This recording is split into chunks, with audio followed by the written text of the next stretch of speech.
হে WhatsApp everyone, আসসালামু আলাইকুম। আজকে আমি আর আমার বেস্ট ফ্রেন্ড বেরোইছিলাম। প্ল্যান ছিল একটা, ফোন ঠিক করা। কিন্তু শেষে কি হলো জানো? পুরা একটা দিনের গল্প হয়ে গেল। চলো শুরু করি আমাদের দুইজন প্লাস একটা অটো রাইড।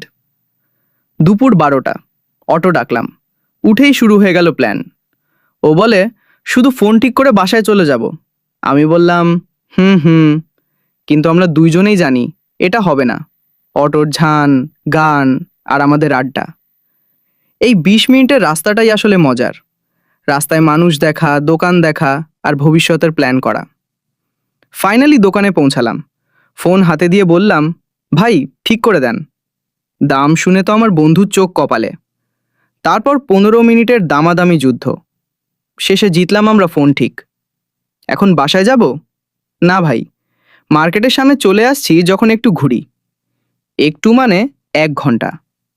দুইজন ছেলে মেয়ে মার্কেটে গেলে যা হয় আর কি, এটা দেখি ওটা দেখি, কিচ্ছু কিনি না, কিন্তু অনেক সময় নষ্ট করি। এত ঘোরাঘুরির পর পেটে ইঁদুর দৌড়ানো শুরু। সিদ্ধান্ত, খাইতে হবে। বসে গেলাম আমাদের ফেভারিট জায়গায়। অর্ডার দিলাম।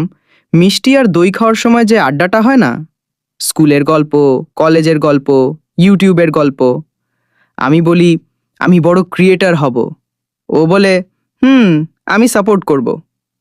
বন্ধু মানে আসলে এইটাই, ভাই বোনের মতো। খাওয়া শেষ, কিন্তু বাসায় যাওয়ার নাম নাই। বললাম চল একটু ঘুরে আসি। ফোন বের করে ভিডিও করা শুরু। রাস্তা, দোকান, মানুষ আর আমাদের হাসি। আসলে জানো, বড়লোক হওয়ার দরকার নাই। দুজন বন্ধু, একটু সময় আর কিছু স্মৃতি, এইগুলাই লাইফ। আমি ভিডিও করি কারণ 5 বছর পর এই ক্লিপগুলা দেখে বলবো, দেখ আমরা কত পাগল ছিলাম। তো এই ছিল আমাদের আজকের দিন। সকাল 9টায় বেরোইছি ফোন ঠিক করতে। বাসায় ফিরছি বিকাল 4টায়, সাথে 100টা স্মৃতি।